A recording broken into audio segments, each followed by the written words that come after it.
katulad niyang flat-chested. Nasabi ng ilan, mas bagay daw kung mayroong malaking dibdib. Chismosa.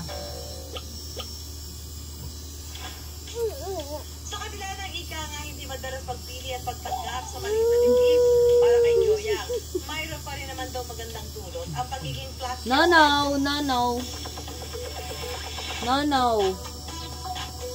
Pag magsasayaw, hindi ko nahihirapan magsayaw kasi magaan po. Pag nagsasayaw, yan ba nakukonsyos? Siguro po nahihirapan pag malaki po ang ano. Dati. Oo, parang di ba iba na? Nakukonsyos sila sa mga talon. Mama na. Di ba nakukonsyos sila na ganda ng suot nila? Doon ikaw. Hindi na pwedeng film yun. Nag-video kami. Mali na lagi.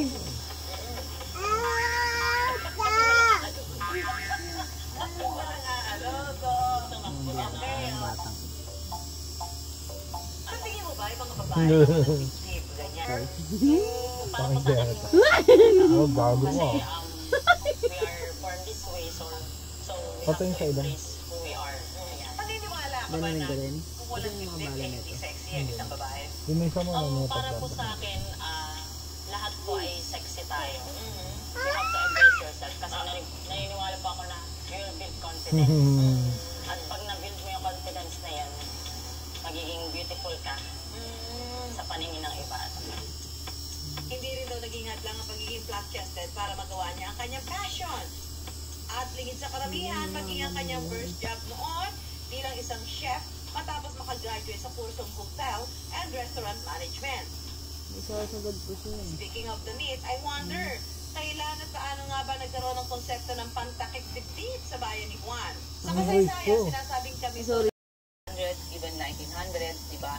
So, makikita natin na yung malaking dibdib, sexual yan sexual fantasies din yan. Na ito, hindi lamang sa mga Pilipino din to universal din. No? Sa babae naman, bakit ang gustong magkaroon ng malaking, may mga ito pa breast implants, implantation, augmentation, ganyan. Kasi nga, parang that will define you as a woman, that will make you sexy. Kasi lagi tayo, ang tao kasi is basically laging hungry for recognition. Ayon sa kasaysayan, wala naman daw naitalang mas lamang sa pagiging maganda ang babaeng may malaking hinaharap. Ang mga babae raw, katulad din ng mga lalaki na kadalasan, walang saplot na pang-itaas at ang kanilang mga dibdib ay kitang-kita. Marami rin misconception Yay! mga pwede daw kainin para lumaki ang puso. Hindi po, no? Pero sa bayan ni Juan, talaga nga bang the bigger, the better? Mas maganda yung malaki yung ano. Kasi marami siyang Ano yan?